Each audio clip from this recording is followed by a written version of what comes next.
राम हरे हरे, हरे कृष्ण कृष्ण कृष्ण हरे हरे।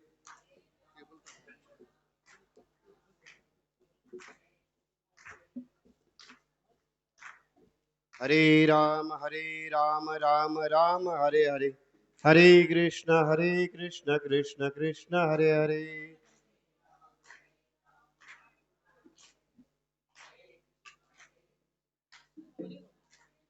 हरे राम राम हरे हरे, हरे कृष्ण कृष्ण कृष्ण हरे हरे।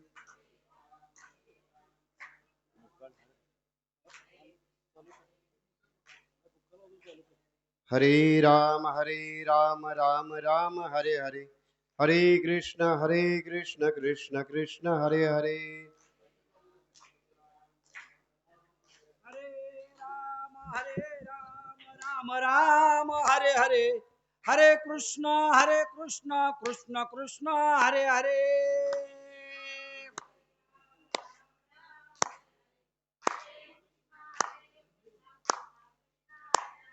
हरे राम राम राम हरे हरे, हरे कृष्ण कृष्ण कृष्ण हरे हरे।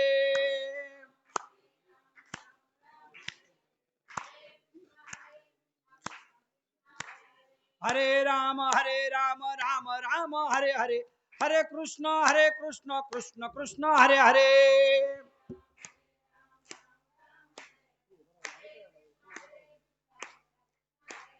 हरे राम राम राम हरे हरे, हरे कृष्ण कृष्ण कृष्ण हरे हरे।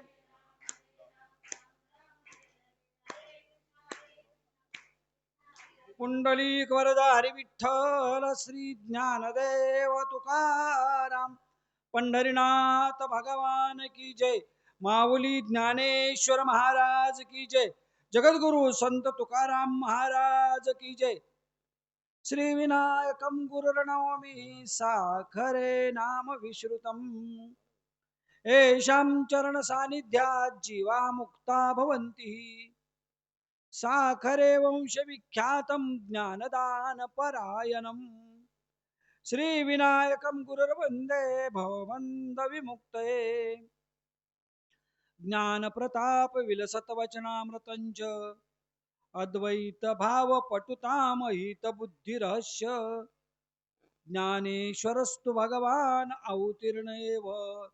श्री रंगनाथ गुरुराज नमोस्तु तोभ्यं, महायोग पीठे तटे भीमरथ्यां, वरं पुंडरीकाय दातुं मुनीन्द्र, समागत्य तिष्ठन्तमानन्दकन्दं, परब्रह्मलिङ्गं भजे पाण्डुरङ्गम्।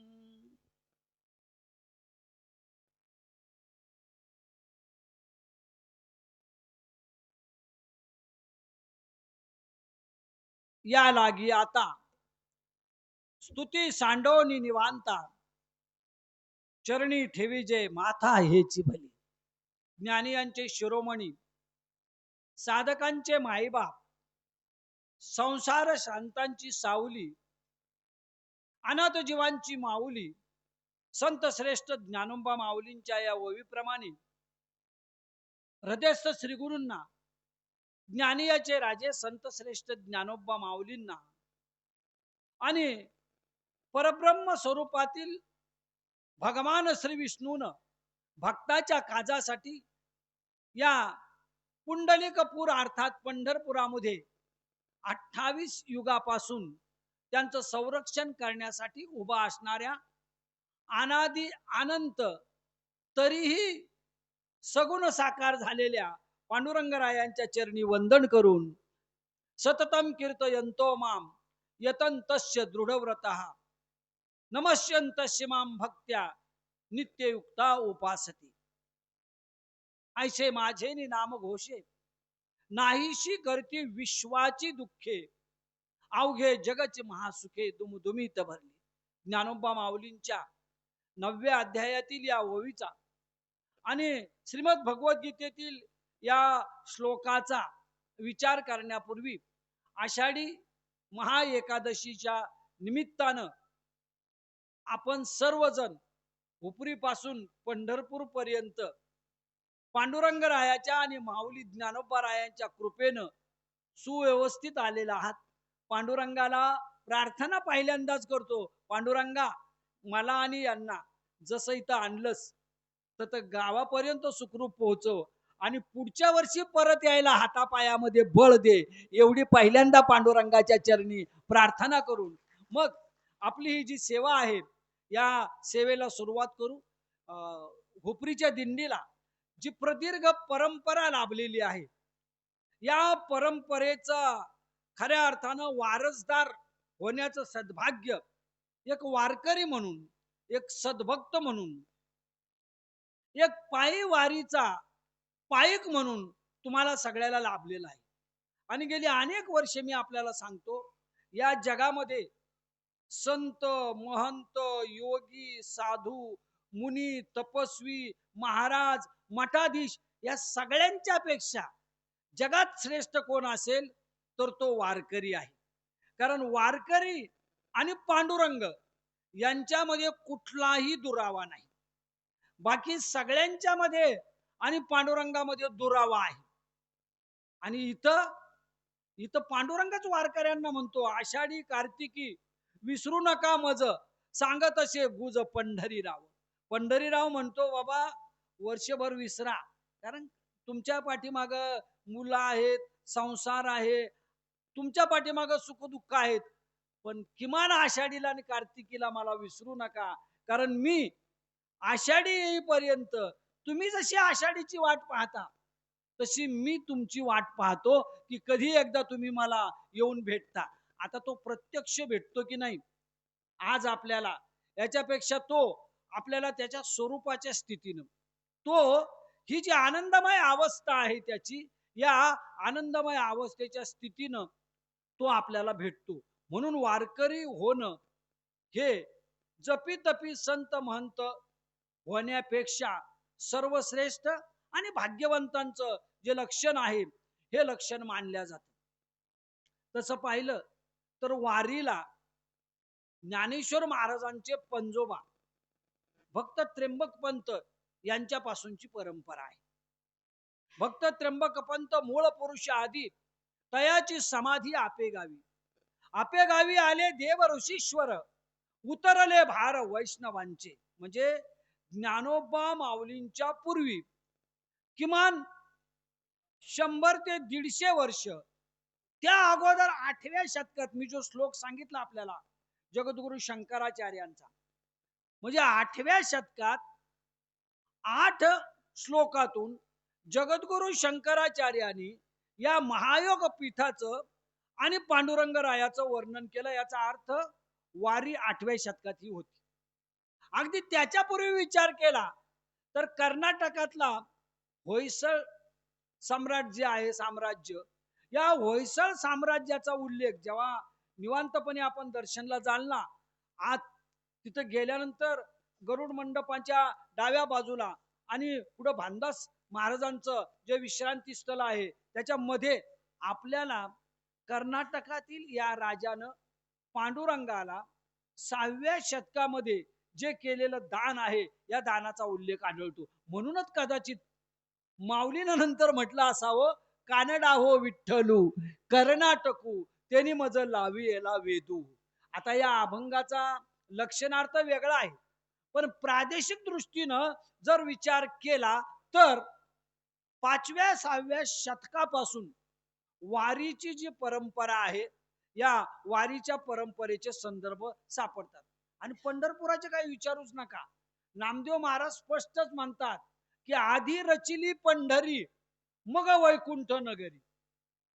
जेव्हा चराचर नव्हतं तेव्हा भीमातीर होतं, जेव्हा नव्हती गोदा गंगा तेव्हा होती चंद्रभागा. गोदा गंगा कावेरी नर्मदा यांचं अस्तित्व जेव्हा नव्हतं तेव्हा भीमा आणि चंद्रभागेचं अस्तित्व होतं. आणि नामदेव महाराज म्हणतात की वैकुंठ हे आता कुंठा नाहीस करणार महायोग पीठ राहिलं की नाही हे माहित नाही, पण पंढरपूर मात्र भूवैकुंठ आहे. पंढरपुरामध्ये ही जी नगरीची रचना झाली, ही रचनाच मुळात कुंठेचा नाश करणाऱ्या वैकुंठातून झालेली आहे. आता अनेकांचे अनेक प्रश्न आहेत. तुकाराम महाराजानंतर सदैव वैकुंठ गमन कुणालाच प्राप्त झालं नाही. मग पंढरपुरात आल्यानंतर सगळेच वैकुंठाला कसे जातात? प्रश्न हा महत्वाचा आहे. एकदाच महाराजाचं सदैव वैकुंठ गमन झालं. त्यानंतर त्यानंतर कुठलाही संदर्भ कुणाचं वैकुंठ, आता आपण लिहितो वैकुंठवासी सगळ्या महाराजांच्या नावाखाली, परंतु सदैव वैकुंठ गमन झालेला उल्लेख कुठेही सापडत नाही. आणि असा उल्लेख सापडत नसताना मग पंढरपुरामध्ये वैकुंठ प्राप्ती कशी होते? तर महाराजांनी म्हटलं की नको देवा, मला वैकुंठीचा वासच नको. नको वैकुंठीचा वास आहे तया सुखानाश. वैकुंठीच्या सुखाला नाश आहे. आणि वैकुंठ याचा अर्थ ते शंख चक्र पद्म सहित हरी आला की तो गरुडावर बैसोनी कैवारी आला, यापेक्षा तुम्ही सगळेच वैकुंठवासी आहात. कारण इथं येईपर्यंत तरी तुमच्या कुंठा कमी झाल्या. शरीरातल्या कुंठा असतील आणि मनातल्या कुंठा असतील, या दोन्ही कुंठा कमी झाल्या. म्हणून पंढरपूर ही वैकुंठ नगरी, आणि इथं येणारा प्रत्येक भाविक हा वैकुंठवासी. इथं आल्यानंतर सुखी माणसाचा सदरा तुम्हाला मिळालेला नाही, मला मिळालेला नाही. दुःख बांधवडी आहे हा संसार, सुखाचा विचार नाही कोठे. इथं जो सुखाचा विचार नाही, तिथं सगळं दुःखाला विसरून आपण इथपर्यंत येतो. तिकडं समर्थांनी म्हटलं जगात सर्व सुखी कोण नाही. इकडं सांगितलं की सुख पाहता जवा पाडे, दुःख पर्वता एवढे. पर्वता एवढं दुःख सहन केल्यानंतर एका जवाचं, एका कणाचं जे सुख आहे, हे सुख आपल्याला प्राप्त होतं, असं महाराजांनी वर्णन केलं. मग ही सर्व सुख वारकऱ्याला भूवैकुंठ पंढरीत कशी प्राप्त होतात? तुकाराम महाराज म्हणतात, सर्व सुख ल्यालो, सर्व अलंकार, आनंदे निर्भय डुल्लतसु. ज्या आनंदाला कुणाची भीती नसते, त्याला सर्व सुख प्राप्त होतात. आपल्या आनंदाला भीती आहे. कधी मुलाची आहे, कधी घराची आहे, कधी दाराची आहे, कधी गावाची आहे, कधी नेत्याची आहे, कधी राष्ट्राची आहे. या सगळ्या भीती आहेत आपल्याला. परंतु वारकऱ्याच्या आनंदाला गाऊ नाचू विठू तुझा करू अनुवाद, जिकडे पाहे तिकडे सर्वमय गोविंद. गोविंदाचं अस्तित्व जळीस्थळी काष्टी पाशानी रेणू मध्ये पाहणाऱ्याचा आनंद हा अविनाशी असतो. आणि अविनाश करी आपुल्या ऐसे लावी मना पिसे गोविंदाचे. ज्या वेळा गोविंदाचं वेड मनाला लागतं, त्यावेळा अविनाशी आनंद प्राप्त होतो. आपले आनंद क्षयरोग झालेल्या माणसाप्रमाणे आहेत. म्हणजे क्षयरोग झालेला माणूस शेवटच्या अवस्थेतला जसा काही दिवसात मृत्यूला जवळ करतो ना, तसे आपले आनंद आहेत. आपल्या आनंदाला ओहोटी लागते आणि पारमार्थिक आनंदाला कधी ओहोटी लागत नाही. म्हणून महाराज काय म्हटले, आनंदाचे डोही, आनंद तरंग, आनंदाचे अंग आनंदाचे. कदाचित समुद्राला भरती आणि ओहोटी येते, परंतु परमार्थात प्राप्त झालेला एक जो आनंद आहे, हा आनंदाला कधी ओहोटी लागत नाही. माऊली म्हटले, आनंदुओ आजी परमानंदुओ, सबाय आभ्यंतरी एकू गोविंदुओ. गोविंदा, तू आनंदाचा कंद आहेस. गोविंदा, तू परमानंद आहेस. आणि म्हणून तुझ्याकडे आल्यानंतर हा जो परमानंद आहे ना, परमानंद याचा अर्थच हा आहे की त्याच्यानंतर कुठलाही आनंद शिल्लक राहत नाही.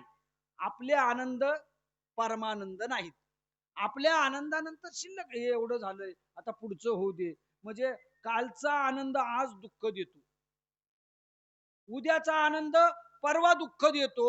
आणि असं त्यामुळं असूया, मत्सर, द्वेष हे जे विकाराचं तण आहे ना, या विकाराचं तण आपल्या भोवतीनं माजायला लागतं. खरं पाहिलं तर जो सर्व संग परित्याग करतो. आता हे बघा, आपण काही कानफाटे साधू संत महंत नाही. त्यामुळं सर्व संघ परित्याग आपल्याला एवढा केला पंढरपुरापर्यंत एवढा भरपूर झाला. म्हणून मी पहिल्यांदाच अभिनंदन केलं तुमचं. कारण एकदा गावाकडे गेलं की परित्याग वगैरे काही नाही. मग आहे तेच घर आहे, तेच शेत आहे, तोच व्यवसाय आहे, हे सगळं आहे.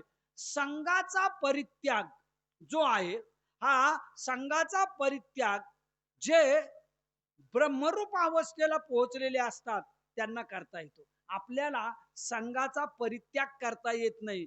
फक्त असंगाचा संघ थोडा काळ सोडावा लागतो आणि साधूचे संगती किंवा संतांच्या संगतीनं जो मनोमार्गाची गती आहे ही गती वाढवावी लागते. म्हणून माऊलीनं हरिपाठात म्हटलं की इथं संत संगतीमध्ये मनाच्या मार्गाची गती आनंदाच्या अवस्थेकडं लवकरात लवकर जाते. आपल्याला गावात गेल्यानंतर ती जाईल की नाही या बाबतीत काही असू शकेल, परंतु इथं मात्र ती जाते. आणि या भौतिक संपत्तीनं आजपर्यंत मिळालेले आनंद मी तुम्हाला जे सांगत असतो की जेव्हा राज्य वैभव राणीव संपत्ती याच्यामध्ये रममाण असणाऱ्या एका राजाला कळालं की मला मारण्याचा कट 8 दिवसामध्ये रचल्या जात आहे. त्याच्यापेक्षा या लोकांचा मी पुन्हा बदला घ्यायचा किंवा मला मारायच्या अगोदर त्या लोकांना शोधायचं, हे सगळं करण्यापेक्षा जिथं दुःख नाही अशा जागेवर आपण जाऊ. हे राज्य नको, हे वैभव नको, ही संपत्ती नको, काही नको. जिथं दुःख नाही, जिथं फक्त सुख असेल अशा सुखी साम्राज्यामध्ये आपण जाऊ. म्हणून तो भर रात्री बाहेर पडला आणि बाहेर पडल्यानंतर मजल दर मजल करीत गेला.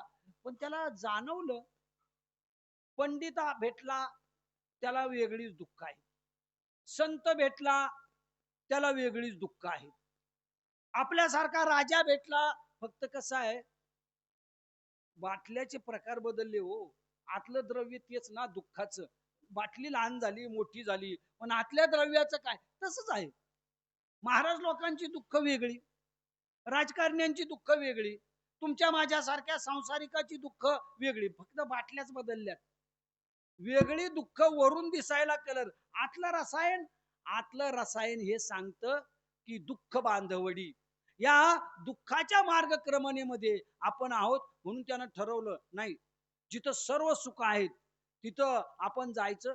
प्रत्येकाला भेटलं, प्रत्येक जण आपलं काही ना काहीतरी दुःख सांगत होतो. तो माझ्यापेक्षा मोठा दुःख, त्याचं घर माझ्यापेक्षा मोठं दुःख, त्याचं साम्राज्य मोठं दुःख, तो महाराज माझ्यापेक्षा मोठा त्याचे शिष्य जास्त दुःख. शेवटी राजा म्हटला माझं दुःख काय आणि यांचं दुःख काय, हे सगळे दुःख सारखेच. म्हणला ज्याला दुःखच नाही अशा माणसाकडे जायचं. शोधून शोधून कंटाळला, परत फिरायला लागला. तोपर्यंत सकाळच्या झुंजमुंजूच्या वेळी गुराख्यानं आपल्या गायी ज्या होत्या त्या सोडल्या. भगवान श्रीकृष्णाची प्रिय बासरी हातामध्ये घेतली, एका वृक्षाखाली बासरी वाजवत लंगोटीवर आपला पडला आणि गोधन जे होतं हे गोधन चरायला लागलं. राजाला वाटलं या गुराख्याला सुख कळालं असावं. राजाला बाकी कुणालाही कळालं नाही पण याला कळालेलं असावं. म्हणून तिथं गेला, उभा राहिला. 10 मिनिटं झाली, 15. त्याला शेवटी एक दुःख, एक अहंकार होताच ना, मी राजा आहे. 10 मिनिटात हे पोरग आपल्याला विचारेलच, आपल्याला नमस्कार करेल, पण हे काय नमस्कार करायला तयारच नाही. 10, 15, 20 मिनिटे झाले, अर्धा तास झाले. याने आपले डोळे झाकले आणि देहुडा चरणी वाजवितो वेणू. या देहुडा चरणाप्रमाणे वेणू वाजवणाऱ्या भगवान श्रीकृष्णाच्या त्या सगुण स्वरूपामध्ये त्याला आत साठवत साठवत त्या गोधनाबरोबर हा निमग्न झाला. शेवटी राजा ओरडला, अरे तुझ्यासमोर कोण आहे याचा विचार कर ना. तो म्हटला माझ्यासमोर कोण आहे, माझ्या श्रीकृष्णाचं प्रिय गोधन आणि माझ्या समोर माझ्या आत बाहेर माझा श्रीकृष्ण, याच्या पलीकडं माझ्या समोर आणि आत बाहेर कोणी नाही. मग त्यानं सांगितलं समोरच्या साम्राज्याचा मी सम्राट आहे. म्हटले असाल सम्राट, आपण काय हरकत नाही. काय आपण राज्य चालवा, मी गुरु सांभाळायचं काम करतो. श्रीकृष्णाने मला त्याचं गोधन जतन करायचं काम दिलं. नाही म्हटले एवढा आनंदी दिसतोस आतापर्यंत मी हजारो लोकांना भेटलो, त्यांना सुखी माणसाचा शर्ट सापडलाच नाही. ती माणसं कुठल्या ना कुठल्या दुःखात होती. तू मला देऊ शकशील काय? काही दुःख जे आहे, या दुःखावर विजय मिळवण्याची आणि सर्व सुखी होण्याची जी शक्ती आहे, ही शक्ती तू मला देशील काय? बासरी वाजवायचा थांबला गुराखी आणि 2 मिनिटांनी शांतपणे म्हणाला, "साहेब, तुमच्या अंगावर काय काय आहे?" म्हणजे काय म्हणजे भरजरी वस्त्र आहेत, मोठमोठ्या मोत्याच्या हाराच्या ज्या माळा आहेत, या माळा आहेत त्याच्या सहित मी आलोय म्हटले. एवढं तुमच्याकडे आहे. तरी तुम्ही दुःखी आहात. माझ्या अंगावर काय आहे? तुझ्या अंगावर काय आहे म्हटले. अंगावर काही नाहीच. लज्जा रक्षणाकरता एक लंगोटी फक्त लावलेली आहेस आणि हातात बासरी आहे. म्हटले, महाराज मला तेच सांगायचं होतं. सुखी माणसाला शर्टच नसतो म्हणून तो सुखी असतो. हा, मला कुठं आहे का? काही नाही. एका लंगोटीवर मी आहे. मी एवढा आनंदी आहे. आमचे शर्ट, आमचे अंथरुण एवढ्या प्रमाणामध्ये की सगळी दुःखच दुःख हो. या दुःखाचा सगळा बाजार जो आहे, या दुःखाचा वाढवला कुणी? त्यानं काय सांगितलं नाही वाढवा म्हणून. त्यानं देवा मनुष्य देहाचे आणि ज्ञाने सच्चिदानंद पदवी घेणे एवढा अधिकार नारायणे कृपा अवलोकने तिथला असे. आपला प्रतिनिधी म्हणून त्याला आपल्याला इथं पाठवलं. त्यानं आपल्याला सांगितलं नव्हतं की हे जे दुःख आहे, हे दुःख, हे सुख, हे अनुभवण्यासाठी अरे माझा प्रतिनिधी, परमेश्वराचा प्रतिनिधी म्हणून तुला इथं पाठवलं. प्रतिनिधी म्हणून जगायचं काम कर ना. तसं जगायचं तू काम करत नाहीस आणि असं जगायचं काम न केल्यामुळं हा सगळा दुःखाचा प्रकार निर्माण होतो. सम्राट खजील झाला आणि म्हणाला, खरं आहे बाबा तुझं. ज्याला परित्याग करता येतो, कशाचा तरी त्याग करता येतो. मी पहिल्यांदाच म्हटलो, तुम्ही काही संत नाही, पण जरी दिवसातनं 5-6 वेळा मोबाईल घराकडे केलेला असलं, तुम्ही कसं काय चाललंय कसं काय नाही, पण निदान हुपरीत जेवढे तास करत होता तेवढे तास तर केले नाही. जरी गावातली सगळी खुशखबर दिवसातनं 5-7 वेळा 10 वेळा घेतलेली असली, तर तिथं जे 12 तास घेत होता, एवढा त्याग काय कमी आहे का हो? हा, या सगळ्या गोतावळ्यातनं बाहेर पडायचं आणि 15 दिवस हे आपले महाराज मंडळी जे ऑर्डर देतील एवढा त्याग भरपूर झाला. याच्यापेक्षा पुढे जाऊ नका. कारण याच्यापेक्षा पुढे गेला तुम्ही सगळेच संन्यासी झाला तर संसार कोणी करायचा? हा खूप मोठा प्रश्न निर्माण होईल ना. आणि त्यामुळं एवढा कारण वारकऱ्याचं वैशिष्ट्य आहे, अति त्याग नाही आणि अति भोग नाही. वारकरी हा सर्वश्रेष्ठ का संप्रदाय, तर यानं सुवर्ण मध्य साधलाय. अति त्याग करू नको. उपराट टांगून घेतलं, 6 महिने उपवासीच राहिला, कुठं जल समाधीच घेत बसला, काही नाही. जे शरीर धर्मानुसार आणि संसार धर्मानुसार जे काही करायचं आहे ना, ते करत राहायचं आणि कामामध्ये काम. काही म्हणा राम राम. या रामाचं, या भगवंताचं आपली कर्तव्य कर्म जी आहेत, या कर्तव्य कर्माला फाटा न देता जे नाव घेतात ना, त्यांना पांडुरंग पावतो. कर्तव्य कर्माला फाटा देऊन ऐंदी आळशी बदमाश जी माणसं त्याच्याजवळ येतात ना, त्यांना पांडुरंग कळत नाही आणि खरं दर्शनही होत नाही पांडुरंगाचं त्यांना. पांडुरंगाचं खरं दर्शन त्यांना होतं की ज्याच्यासाठी पाठवलं ते कर्म आपण प्रामाणिकपणे, आपण चोखपणे करतो आणि त्याच्याजवळ जातो, सांगतो त्याला, बाबा ज्याच्यासाठी पाठवलंस ते केलंस. एक संसारिक म्हणून पाठवलं, संसार केला. तिथं जे होणारे सुखदुःखाची जी काही बेरीज वजाबाकी असेल त्याचे पाडे वाचायला तुझ्याजवळ आलो. आता एकच कर, मागील परिहार पुढे नाही सीन, झाली या दर्शन एक वेळा. सगळा परिहार, सगळी प्रस्तावना, सगळं जे कथन आहे ते आता आषाढीच्या निमित्तानं तुझ्याजवळ केलंय. आता 363 दिवस बाकीचं काय पाठीमागं लावू नकोस. 363 दिवस आता अखंड नाव घेत होतो, तिथं निदान 12 तासातून 5-10 मिनिटे तुझं कृतज्ञ स्मरण करावं, एवढी बुद्धी मला देण्याचं काम कर. कारण त्याला खरं तर त्याला मागावंच लागत नाही.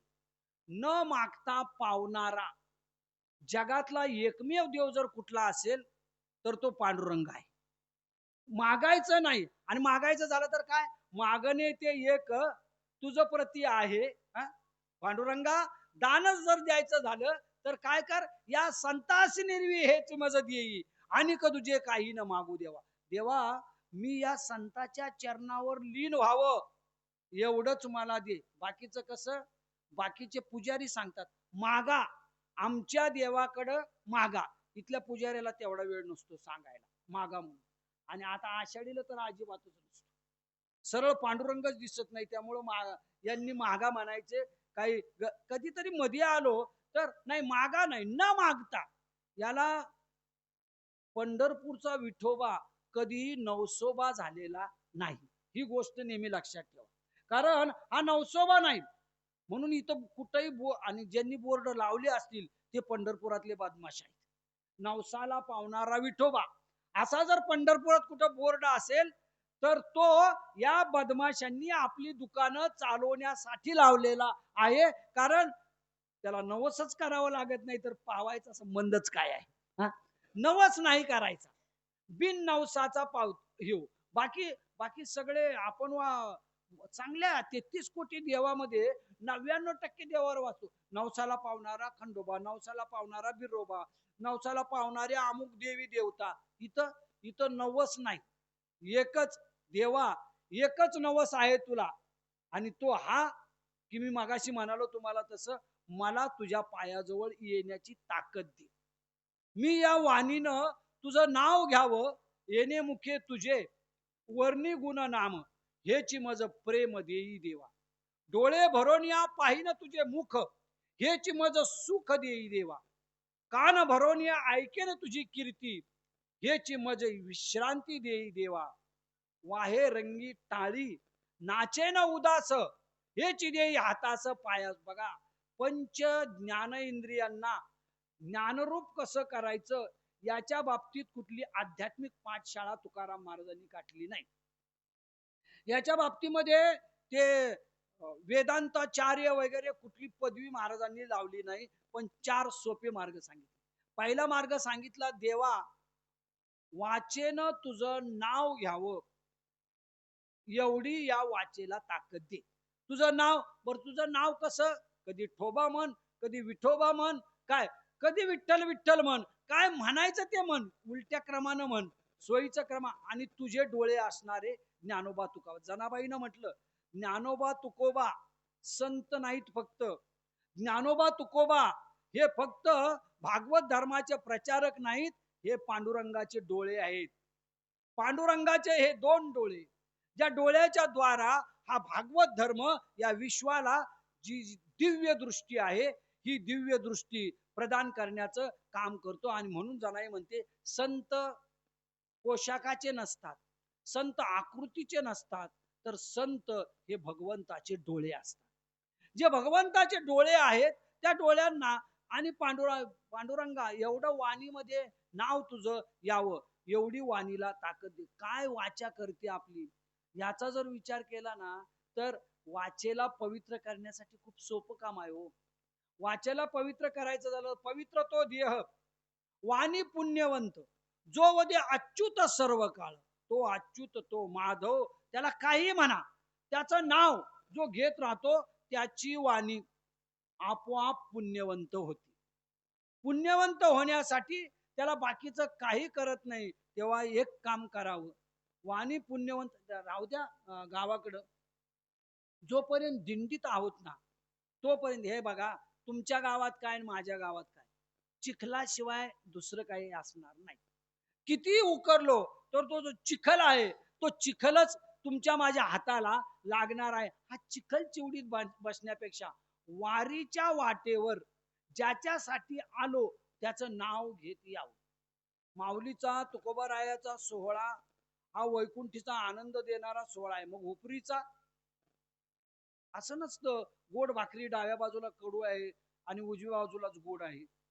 गोड भाकरी मध्ये सेंटरला गोड आहे आणि बाकीच्या बाजूला ती तुरट किंवा खारट आहे, असं नसतं हो. किंवा अमृत अर्ध अर्ध अमृत पिलं तर मोक्षाला जातं किंवा अमर होतं, आणि अर्ध पिलं तर काय, तसं नाही. अमृतवाणी याचा अर्थच हा, की अमृत हे अमृत आहे, थेंबर पिलं तरी तेच. आणि तांब्याभर पिलं तरी तेच. गोड भाकरी एका कडेनं खाल्ली तरी गोड. गावोगावी निघणारे दिंडी सोहळे हे ज्ञानोबा माऊली आणि तुकोबा रायांच्या प्रेरणेचे ऊर्जा केंद्र आहे. हे ऊर्जा केंद्र दिवसेंदिवस वृद्धिंगत झाले पाहिजे. खूप लहान होती उपरीची दिंडी. रमेशराव मला जेव्हा सांगायचे, सर पंढरपूरला आला की काही असो इथं येऊन एक प्रवचन करायचं, तेव्हा मी खूप लहान होतो, गाडी वगैरे माझ्याकडे नव्हती, कुठंतरी असायची, तिथं जायचं आणि मग हे प्रवचन करायचं. त्यावेळेपासूनच आजपर्यंत कसं होतं, नदी पावसाळ्याच्या दिवसात पात्राच्या बाहेर पडते हो, पण उन्हाळ्याच्या दिवसात नदीचं काय करायचं हा प्रश्न आहे की नाही. उन्हाळ्याच्या दिवसात धुरळा उडायला लागला तर मग त्या नदीच्या अस्तित्वाचं काय. या 17, 18, 20 दिवसामध्ये तुमच्या मनामध्ये श्रद्धेची सरिता एवढी धोधो व्हायला लागली असेल, ती आता पात्राच्या बाहेर पडत असेल. पण उद्या वळकट्या गुंडळल्यावर काय. उद्या वळकट्या गुंडाळून एकदा ट्रकामध्ये टाकल्या आणि पुन्हा उपरीत गेलो किंवा मी पुन्हा गडिंग्लज मध्ये गेलो तर तथक्किम तथक्किम पुढं काय.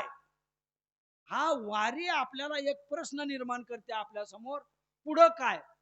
प्रश्न मी आता तुम्हाला वारीची परंपरा सांगितली 6व्या शतकापासून आजपर्यंत. खर तर हुपरीपासून पंढरपूर पर्यंत सगळीच गावं वैकुंठमय व्हायला पाहिजे होती. मग का झाला नाही असा चमत्कार. असा चमत्कार न होण्याचं कारण हे आहे की इथून आपण गेलो की मग वाणी समर्पित राहते की नाही याचा केवळ दिंडी चालकाने आग्रह केला, आला 1 वर्ष तेवढीच टेस्ट बघितली, पुढच्या वर्षी बंद झाला. मग पुढच्या वर्षी आणि नवीन, त्याच्या पुढच्या वर्षी जसं नदीला नवीन पाणी येतं प्रत्येक वेळा त्याच मार्गाने आलं तरी पाणी नवीन असतं. तसे दिंडीत येणारे नौखे जे असतात ना त्यांना दिंडीत येणं वेगळं, दिंडी कळणं वेगळं. दिंडी कळणं वेगळं आणि दिंडी अनुभवणं वेगळं. दिंडी अनुभवणं वेगळं आणि दिंडी जगणं वेगळं. आता तुमच्या दिंडी जगतात किती, माऊलीच्या सोहळ्यात किती जगतात हा प्रश्न आहे हो, तुमचा सोडूनच द्या. त्या सोहळ्यामध्ये सोहळा जगतात किती आणि सोहळ्याचा ज्याला आम्ही इव्हेंट म्हणतो, इव्हेंट सोहळ्याचा इव्हेंट करतात किती आणि जगतात किती हा प्रश्न आहे. तुकोबारायांच्या पालखी सोहळ्यात सोहळ्याचा इव्हेंट किती आणि सोहळा जगणं किती. जे जगतात ते तुकोबाराय होतात, जे जगतात ते ज्ञानोबा माऊली होतात. आणि मग तेच म्हणतात माझ्या जीवीची आवडी पंढरपुरा नेईन गुढी पांडुरंगी मन रंगले गोविंदाचे गुण वेधले. तेच म्हणतात होय होय वारकरी पाहे पाहे रे पंढरी. वारकरी होऊन म्हणजे तसं काही उपरीतल्या दिंडीत बिगर माळकरी दिंडीत आलेले असले त्यांनी राग मानायचं नाही. पण पुढच्या वर्षी जर माळकरी होऊन आला तर जरा बरं काय, म्हणजे एका गोड पदार्थापेक्षा दुसरा गोड चांगला नाही हो. आग्रह केला म्हणून गेलो लगेच माळीत अडकवलं. अडकू नका. माळ ती काय म्हैस आहे, वडाळ म्हैस आहे म्हणून लोडणं गळ्यात अडकवलं असं नाही ना काय. तर वारकरी होऊन पंढरी पाहणं वेगळं आणि अवारकरी होऊन हौशी पर्यटक म्हणून जसे आंबोलीला तिलारीला वगैरे वगैरे असतात ना तसं हौशी पर्यटक म्हणून जाणं वेगळं. आता मी सांगितलं तुम्ही सगळेच आज वारकरी नसणारे उद्या व्हाल अशी काही मी भाबडी आशा करणार नाही. कारण माझं 5 मिनिटाचं सांगणं काय हो, वारकऱ्याचा शिक्का एवढा घट्ट बसलेला असतो की तो कुठल्या महाराजाच्या प्रवचनानं आणि एका दिंडीनं पुसल्या जात नाही. तो जर पुसायचा झाला तर अनंत पुण्य कोट्यानु कोटी रोकड्या लागते पाठोपाठी तय होय भेटी हरिप्रियाची. आता तुम्ही रमेश रावांच्या पासून आजपर्यंत आलेल्या सगळ्या नियमाचं पालन करता, विश्रांती स्थळावर येता, पण वारीमध्ये एक माऊलीच्या सोहळ्यात तुकोबारायांच्या सोहळ्यात एक प्रकार आहे आणि तो हा की टाळकरी एक अष्टमांश, झेंडेकरी एक दशमांश, तुळशीधारी माता एक षष्टमांश आणि बिगारी हे 100 अंशाच्या पुढे अशी अवस्था होती. म्हणजे दिवसभर टाळ वाजवणारे आणि नाव घेणारे किती. त्यानंतर खरोखर डोक्यावर तुळशी वृंदावन घेऊन पांडुरंग रायाच्या भेटीला जाणाऱ्या माऊली किती. कसं झालं माहितीये का, सोहळा अनुभवण्यापेक्षा मी मगाशी म्हटलो तसं सोहळा पाहणाऱ्यांची गर्दी प्रचंड वाढली. आणि पाहणाऱ्यांची गर्दी वाढल्यामुळं पाहणारे फक्त हाऊस म्हणून त्याच्याकडे पाहायला लागले, असं होता कामा नये. नदी जेव्हा विस्तारत जाते तेव्हा तिची खोली कमी होते का. मी सोहळ्यावर लिहिलंय मध्यंतरी एका पेपरला आता, की दिंडी चालकानं आणि सोहळा प्रमुखानं याचा विचार करायची गरज आहे, की 15 लाख लोक आहेत सोहळ्यात, नदी सागर झालेली आहे, पण खालून पातळी काय आहे याचा विचार करण्याची गरज आहे. माझी अपेक्षा आहे तुमची नदी अजून विस्तारलेली नाही, तशीच राहू द्या, तिला खोल राहू द्या. कारण खोली महत्वाची आहे.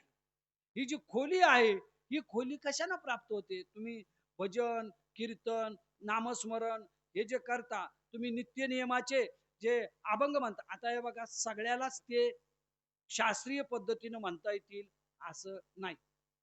आणि कुठले गायनाचार्य वारीत अभंग म्हणतात. गायनाचार्य फक्त पंढरपुरात 50-50 सेवा करतात. बाकीचे बाकीचे टाळ मृदुंग उत्तरेकडे, आम्ही गातो दक्षिण. काय चालतंय देवाला. नाही तयाविन भुकेला विठ्ठल, येईल तैसा बोल रामकृष्ण. महाराज म्हणतात तुला जसं जमेल तसं नाव घे. आज टाळ वाजवायला टाळाटाळ केलीस ना, उद्या खूप अवघड होईल. तुम्ही म्हणता सर वाजवायलाच येत नाही तर काय करायचं. वाजव, कसं वाजवायचं तसं वाजव. हा, बाकीचं वाजवायला शिकवावं लागतं. मग 2 हातानं असो, 1 हातानं असो, बाकीचं काही असो. हा, हे कोणी शिकवावं लागतं का. ते नाही शिकवावं लागत. ते जर शिकवावं लागत नाही तर हे का शिकवावं लागतं. बर नको शिकू ना. तुला जसा गुळगुळा वाजती टाळ, झन झना नाद रसाळ, या नाद ब्रह्मापर्यंत जर पोहोचायचं झालं तर नाम घोषे एकत्र येऊन नामस्मरण घ्या. एकत्र येऊन नामस्मरण घेतल्याने काय होईल. पहिलं शारीरिक दुःख जे आहे ना, या दुःखाचा काही काळ विसर पडेल. मी म्हणत नाही हा डायबेटीस एक वारी केली कंप्लेटच गेला, एक वारी केली बीपी कंप्लेट गेला, असं नाही. हे शरीर आहे. आणि महाराजांनी म्हटलंय हे रोगाचं भांडार आहे, हे दुःखाचं कोटार आहे. याच्यामध्ये हे सर्व सुखानं चांगलं पण आहे, पण हे दुधारी शस्त्र आहे. एका बाजूला अनेक रोग याच्यात आहेत आणि दुसऱ्या बाजूला शरीरे साधिले परब्रह्म. हे शरीर सुखाचं घरट आहे. हे जर परब्रह्मापर्यंत पोहोचलं तर हे अनंत सुख प्राप्त होतं. सज्जनांनो, वाढत्या युगामध्ये वाढते जे आपले संदर्भ आहेत हे वाढलेले आहेत. आणि संदर्भा बरोबर हे जे आजाराचे प्रकार पण एक आहे ना, मला काय होतंय हे भजन करताना जाणवत नाही. एवढं तरी काय वाईट आहे का हो. म्हणजे भजन काय आहे. भजन एक असं प्रमाण आहे, मला काहीतरी होतंय. 12 तास मी घरी विचारच करतो मला काहीतरी होतंय, पण आता किमान 1 तास प्रवचन करताना मला काहीतरी होतंय याची मला जाणीव होत नाही. म्हणजे तसंच तुमचं आहे ना. ज्या वेळेला तुम्ही भजनात व्हाल तर मला अमुक रोग आहे म्हणजे भजन 17 पेन किलर पेक्षा एक अभंग भारी आहे. 17 पेन किलर दुसरे 17 आजार निर्माण करतील, पण एक अभंग कमीत कमी 3.5 मिनिटं मला कुठला रोग आहे याचा विसर पाडतो. म्हणून मला वाटतं भजन नामस्मरण कीर्तन नवविधा भक्तीतले हे प्रकार दुःखाचा विसर पाडतात, शारीरिक दुःखाचा. अनेक मंडळी तुमच्यामध्ये मी आहे तसे पाहतोय, आहेत बघा इथं महाराज. अनेक वर्ष आता समोर दिसले म्हणून सांगतो.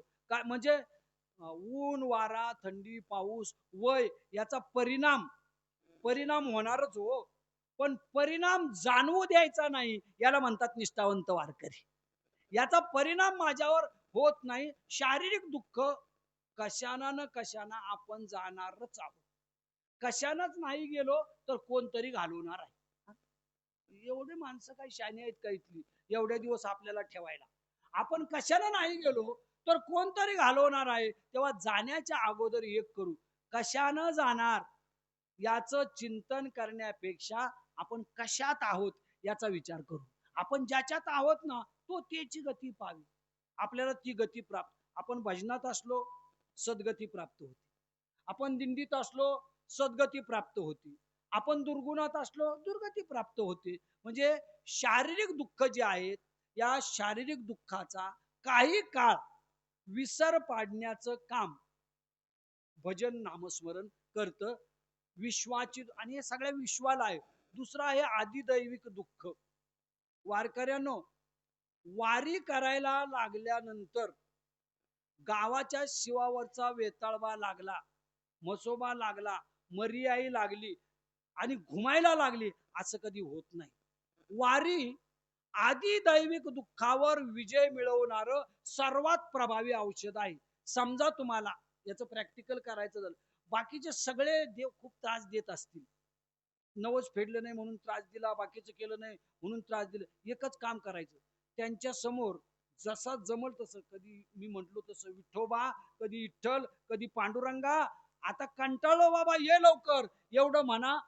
बाकीचे देव म्हणतील बाबा देवाचा देव तुझ्या तोंडात आहे, आम्ही कशाला तुझ्या अंगात येऊ, आम्ही कशाला तुझ्या त्रास देऊ. कारण देवाचा देव ज्याच्या हृदयात संचारतो त्याला बाकीचे देव त्रास देत नाहीत.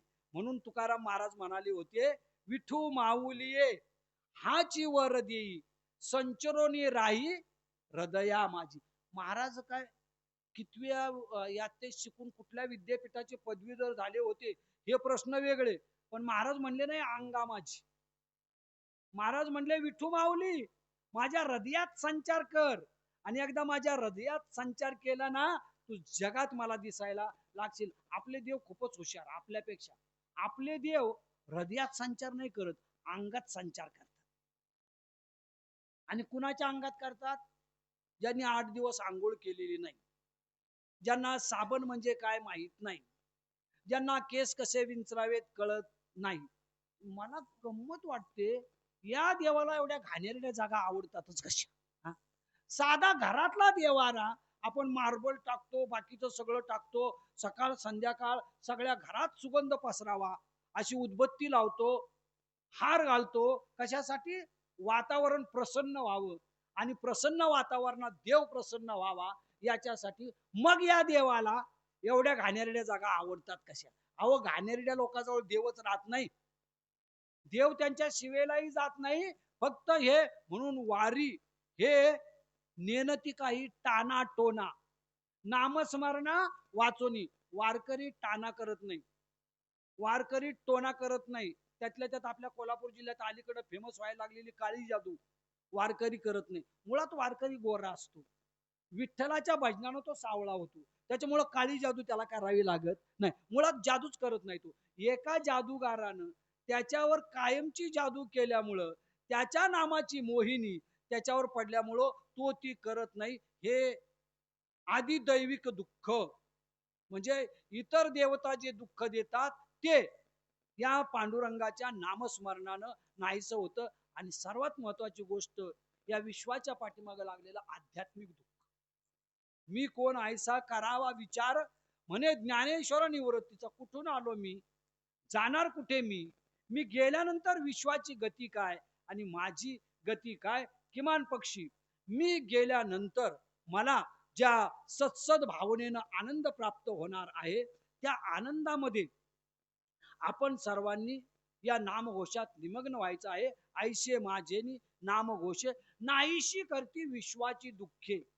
जे स्वतःचा संसार करत नाहीत ते संसारिकाचे दुःख नाहीसे करतात.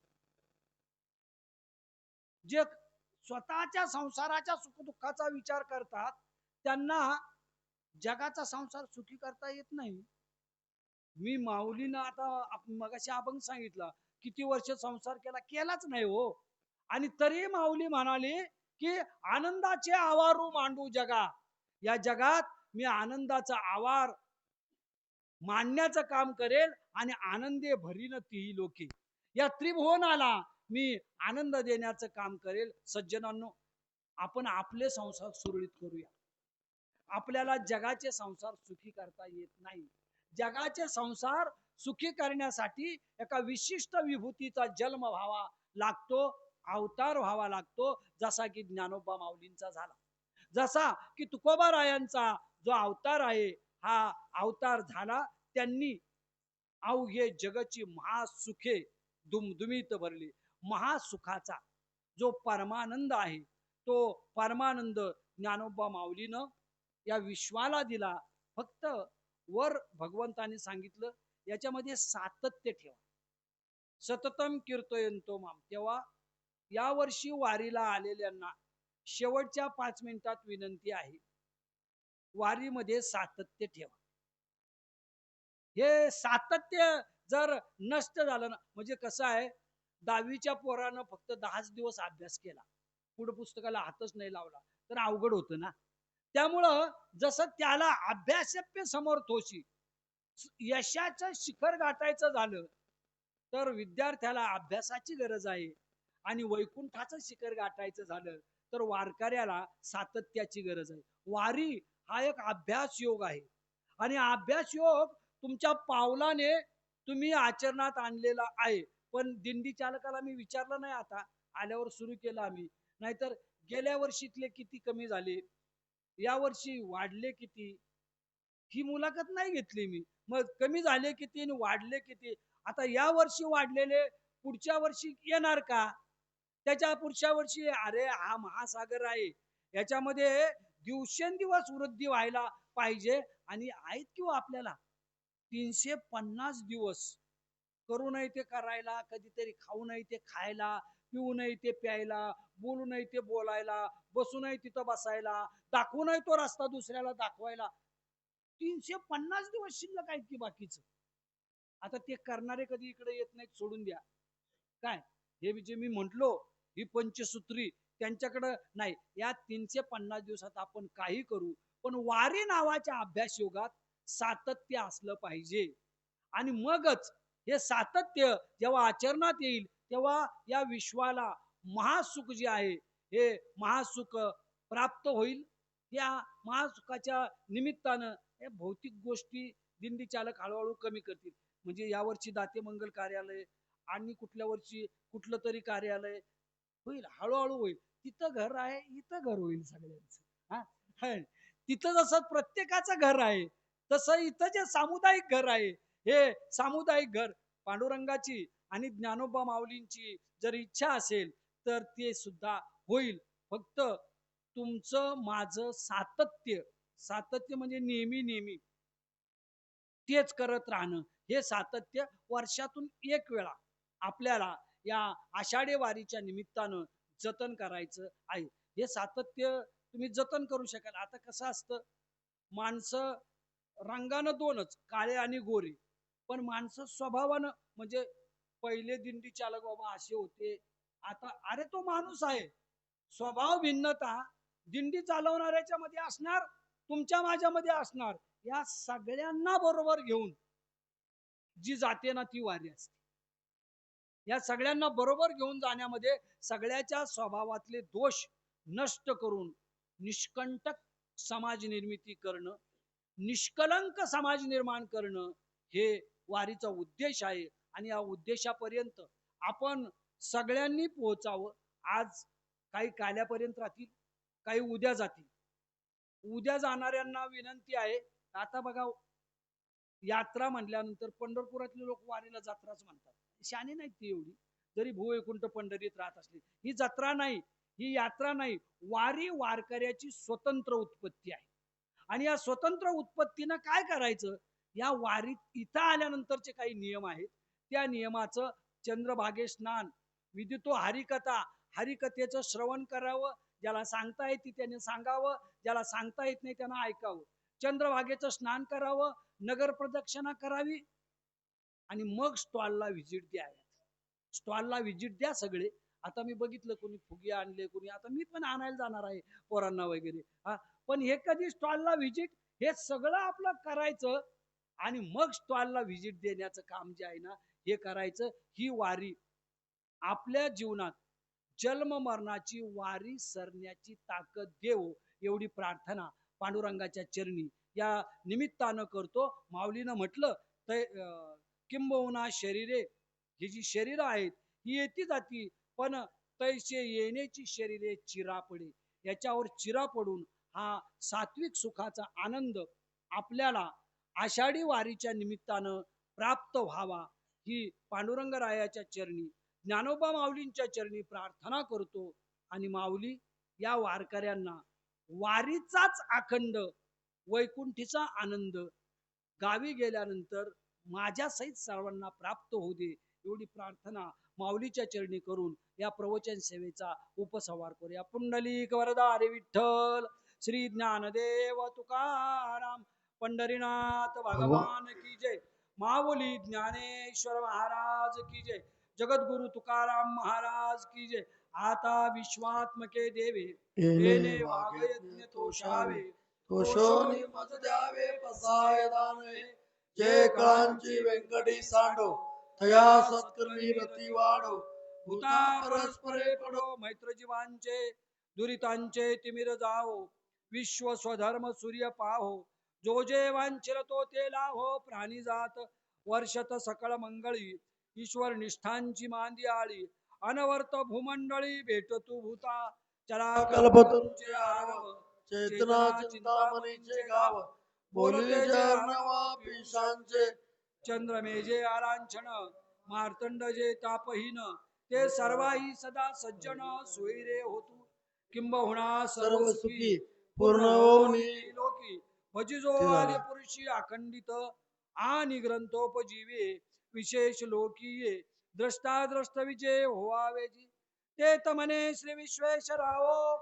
हा होईल दान पसावो येणेवरे ज्ञानदेव सुखिया झाला येणेवरे ज्ञानदेव सुखिया झाला येणेवरे ज्ञानदेव ठाला विठाला विठाला विठाला विठाला विठाला विठाला पुंडलिक वरदा हरी विठ्ठल श्री ज्ञानदेव तुकाराम माऊली ज्ञानेश्वर महाराज की जय. जगद्गुरु तुकाराम महाराज